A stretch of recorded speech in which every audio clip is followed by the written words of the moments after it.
Hey, welcome to episode 6.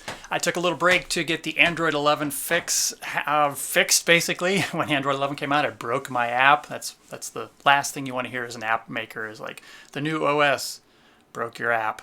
A very sad day. But now, we're all fixed, and all the Android 11 people are very happy. So, very cool. We're running at about a 20-second delay, so what I'm saying to you right now is actually happening already like 20 seconds ago, and you're in the past, or I'm in the future. I don't know which. So, hang with me there if I have questions for you. Yeah, so where'd we leave off? Let's get Chess Openings Wizard up and find out what we're doing. First of all, well, we can run over the tenets, the slides that I have, that I make myself go through every day. So we are in the chess preparation business, so I want to remind everybody that every position we prepare is going to be way better than any position we analyze over the board. And that's why we're here. We want to win this game in advance if we can. The mission of this challenge, of course, is to expand the number of positions that you know. And I mean know, not just memorize. And we'll talk about that more later. So, why are we doing this? Well, the secret to understanding is to type into each position's comment, no matter how you're keeping it. In our case, probably Chess Openings Wizard if you're here. You want to type in why you chose the move. Even if you're puzzled as to why you're choosing the move, write that in, be honest, and in order to have some ability to recall it, type in something emotionally intense. That is going to trigger your memory more than just looking at the position willy-nilly. So, let's get to Chess Openings Wizard. Here we are. Where'd we leave off? So, let me flip over to my screen so I can see what's going on.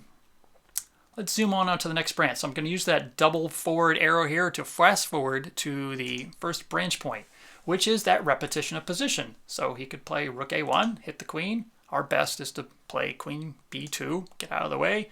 And he plays rook b1 and hits us again, queen a2. So let's go back to that branch point. Go back, because this will show us a red T here as a transposition, because it's a repetition of position. And then we delved a little bit into the line where white goes ahead and traps the queen with the move queen c1, and we're not afraid of that because we're already a pawn up, and the first thing we do is nibble off a piece, a b5, and then when he plays rook a1, the queen is totally trapped. Then we nibble off the rook with the queen. So now, after queen takes back, we have a piece, a pawn, and a rook for the queen, and a slightly more interesting position as black, one that's easier to play in anyway if you know the moves. Now here's one of those places where we're happy to see the author's recommendation of e5. So we stick e5 in there, and sure enough, that makes it really hard for white to play the game. Most players are going to try to take on e5 with the bishop, and then we decided we're going to play c4, gumming up the works on the queen side there, and pushing hard on the a3 pawn. So at this point, most white players are going to take on b8. Bishop takes b8. Now it looks like, again, this is one of those hard to find moves. It looks like just rook takes b8 is probably the way to go here, but actually we can get more oomph from our attack if we take back on a3. So we do that. The engines also agree with this. The engines, as we looked in the last episode, like to come up and check with the bishop and back off and get the bishop here and then here, but it all transposes because after queen b2, we're going to do the bishop check anyway.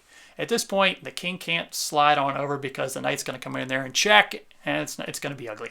So king e2, trying to get away. In the variations that we're going to look at tomorrow, he slinks off to f3, trying to keep going. Now, I told you this would be hard for white to play and easier for black to play. This attack almost plays itself.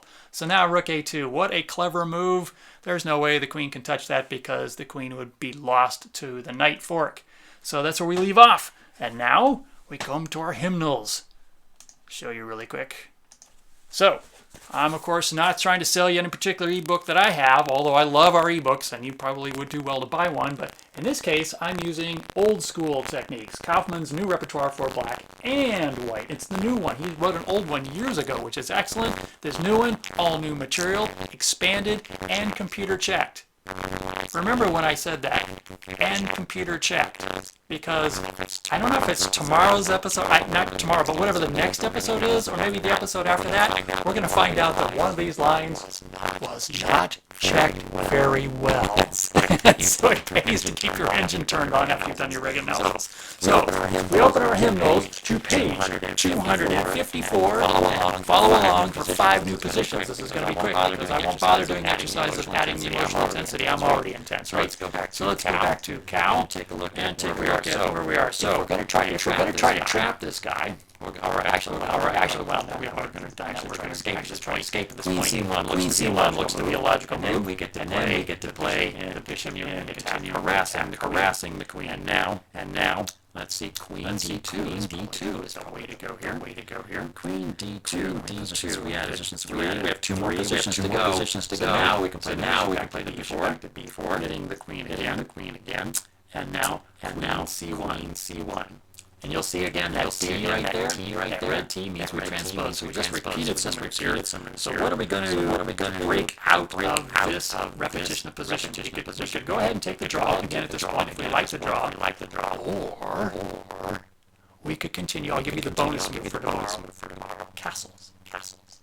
Notice we didn't even bother yet to go after that bishop on p8. No problem. The bishop will probably fall due to all the tactical threats we have. But now that we're safely castles, we can continue the attack. So that's our information today. You want to go back in and put in the comments of each of those positions why you chose the move you did. And even if it's like, I don't know, I just, I got this position from this book by Larry Kaufman, and he seemed to think that e5 was the way to go, and it really does seem to gum up the works. Well, then type that in. So I promised to drop some wisdom too, along with just the knowledge, right? So some wisdom.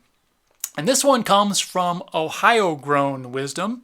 So back in the day, probably, more than 25 years ago, I was playing in a chess club here in Columbus, and Calvin Blocker out of Cleveland just happened to be in Columbus for a while, and he was an international master. And if I'm not certain of this, but he may be the only homegrown Ohioan to become an international master. Somebody check me if I'm wrong on that, but a little piece of trivia. But Calvin was amazing. And Calvin was a workhorse. Probably still is, wherever he is, probably back up in Cleveland. But here's the thing. Calvin would get interviewed a lot. And it would often come down to this particular question. And he replied with this. Calvin Blocker in this case, I have lost more games than anyone in Ohio. Let that sit with you for a minute. I have lost more games than anyone in Ohio. And if you're not from Ohio, let me just tell you, it's a big state. Not quite as big as the population in Florida or California, but not far behind. So for somebody to say they've lost more games than anyone in the state of Ohio, that's saying something. And he went on to become an international master. So what he was obviously doing, is it obvious yet? He was learning something from every defeat.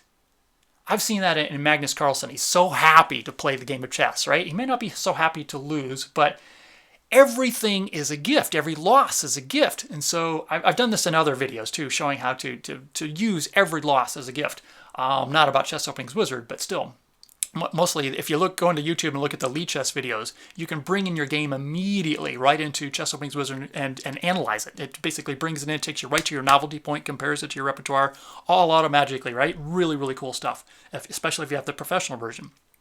So if you don't have any version, by the way, stick around to the very last frame of today, and you will see an offer for the Express version that's never been made before, and you definitely want to jump on it while it's still here, only while the challenge is going on.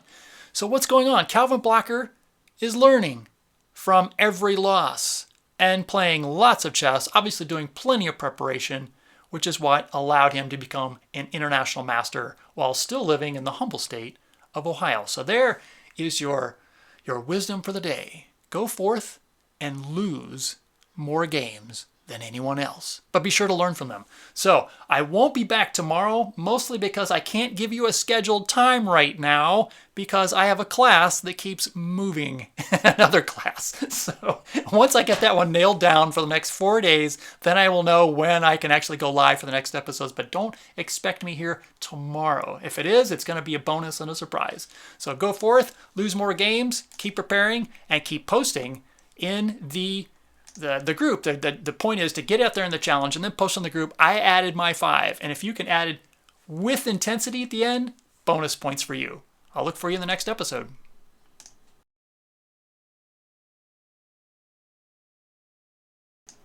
And that is that link I promised you, by the way, bookup.com/5positions-with-cow-express with the hyphens. That will get you an offer on the express version for Windows or Macintosh that you won't see anywhere else.